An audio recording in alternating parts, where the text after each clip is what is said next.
November 27th at Hebron Church of Christ is our Friends and Family Day. If you are watching this video, we invite you to join us for an hour of worship. As we continue our November theme of Table Talk, our sermon topic for this Sunday will be Jesus would eat at your table. So if you are someone who's ever felt like you were on the margins, on the outside looking in because people look down on you, maybe you felt unworthy, we call you to join us at Hebron to be reminded of Jesus' love and know that Jesus would eat at your table.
Hey everybody, it is Brock coming at you with Hebron Church of Christ for the first edition of our new segment that we're calling Who's in the Kitchen?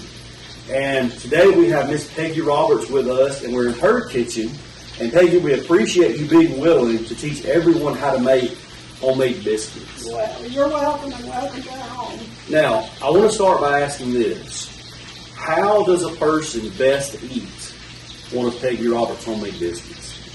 Well, my family usually chooses sausage and a biscuit, maybe some jelly on that, gravy and eggs. Then we all end up eating a buttered biscuit with either local honey, homemade syrup, strawberry jelly, apricot preserves, grape, golden eagle, or white syrup. So any way you want to eat it, it's going to be delicious. Hopefully, yeah. Now, I learned a secret from you when you made these biscuits for us one night when we were feeding the youth group at Hebron. I want you to tell everybody what an upside-down biscuit means. Well, an upside-down biscuit in our family is when you butter a biscuit, you take it off the plate, you butter it, and if it's buttered, you turn it upside down. So that way, the next person that comes along knows not to get this biscuit, to get another one. So an upside-down biscuit's already buttered, and really it's ready to go. It's ready to go. And put your favorite jelly, your local honey, your golden eagle, whatever you want to eat on it. Right. And you know, biscuits in the South, they go with breakfast, they go with lunch, supper, whatever meal you want to eat them with. Right. And they're just fantastic. And I know a lot of families these days, you buy the frozen biscuits, you buy the canned biscuits from the refrigerator. But Peggy is going to teach us how to make these so efficiently that if you practice it, you can get to a point where you can make a batch of biscuits in a matter of minutes, right? Well, I would say probably 5 minutes I can have biscuits in the oven. 5 minutes, homemade biscuits. Your family will love you for it. Now, tell us a little bit about what you're cooking in. You got this skillet full of sausage. I noticed this flat skillet here. Is this the skillet that you usually cook the biscuits on? It is. Okay. Yeah. So tell us a little bit about these. Is there any significance to these particular skillets, or? Oh, sure. We're very sentimental in our family, and these the skillet and the 2 bakers here are family items. They're probably maybe over 100 years old. Wow. Of course, an iron skillet, you can't wear it out. And the secret to it is not putting it in the dishwasher. Right, yeah, okay. Because you just keep it greased good. Yeah, once you get it seasoned, which I've seasoned a couple of them, with oil or whatever grease you choose, and you just keep it, greased well. And these have been around for about 100 years, you say. Right. So they've seen a lot of biscuits in their day. Absolutely. And cooked a lot of meals. Now, you were mentioning in conversation earlier the significance to your biscuit cutters and the cloth that we're going to be preparing the biscuits on, too, also. The cloth was my mother's. It's probably what they used to call a Guiana sack, which is fertilizer, or a flour sack. And I use it to make my biscuits on. This is my mother's biscuit cutter. You got find a sausage with a key on them, and you screwed it off, and it left a sharp top. So that's what she made her cut her biscuits out with. Wow. And it's probably, it's probably 65, 75 years old. Wow. And it wasn't big enough for my family. It makes this size biscuit. You got some right pretty here. big boys in your family. I do. They need bigger biscuits. Yeah. And it makes this size biscuit. Okay. This right here is mine. It's newer, and it makes a bigger biscuit. Okay. All right.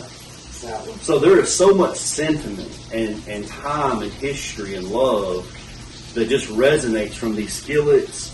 And I watched you that night that you made biscuits for the youth group there in the church kitchen, and I could see the love resonating from you in preparing those biscuits for those kids. And I imagine each time you make a batch of these, knowing that your family's going to enjoy them, you probably reminisce about your mom making biscuits for you, and all the memories that you've made in this kitchen with your family. So there's a lot more that goes into these biscuits than just flour and the other ingredients.